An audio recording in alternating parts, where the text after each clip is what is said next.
Lenora. Lenora is different from others. Years of perfect stitching experience. Lenora linen, cotton cloth and stitching. Pandikad Road, Vandoor. Nursing visa വാഗ്ദാനം ചെയ്ത് പണം തട്ടിയെന്ന പരാതിയിൽ ഒരാൾ പോലീസിന്റെ പിടിയിൽ. തൃശൂർ തിരുവില്ലാമല സ്വദേശി കലാനി വീട്ടിൽ KR രഞ്ജിത്തിനെയാണ് എടക്കര പോലീസ് അറസ്റ്റ് ചെയ്തത്. കഴിഞ്ഞ ജൂണിൽ എടക്കര വഴിക്കടവ് ചുങ്കത്ര പ്രദേശങ്ങളിലെ നഴ്സുമാരുടെ വാട്സ്ആപ്പ് കൂട്ടായ്മയിൽ നഴ്സിംഗ് വിസ വാഗ്ദാനം ചെയ്ത 34 ആളുകളിൽ നിന്ന് 10,95,000 രൂപ വാങ്ങി വിസയോ പണമോ നൽകാതെ മുങ്ങിയെന്ന കേസിലാണ് നടപടി. നഴ്സിംഗ് വിസയ്ക്ക് സമീപിച്ച ചുങ്കത്ര സ്വദേശിനിയെ വിസ നൽകാമെന്ന് പറഞ്ഞ് വിശ്വസിപ്പിച്ച ശേഷം കൂടുതൽ വിസയുണ്ടെന്നും അതിലേക്ക് കൂടുതൽ ആളുകളെ വേണമെന്നും പറഞ്ഞ് 34 ആളുകളിൽ നിന്നും പണം വാങ്ങുകയായിരുന്നുവെന്ന് പോലീസ് പറഞ്ഞു.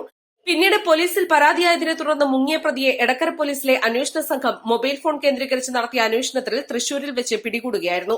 ഇയാളെ കോടതിയിൽ ഹാജരാക്കി. Police inspector NB Shyju, SIP Jayakrishnan, ASIമാരായ Shajahan, Abraham, SCPO Sabir Ali, CPO Shafi, Najmuddin എന്നിവരാണ് അന്വേഷണ സംഘത്തിലുണ്ടായിരുന്നത്. East live, Edakkara.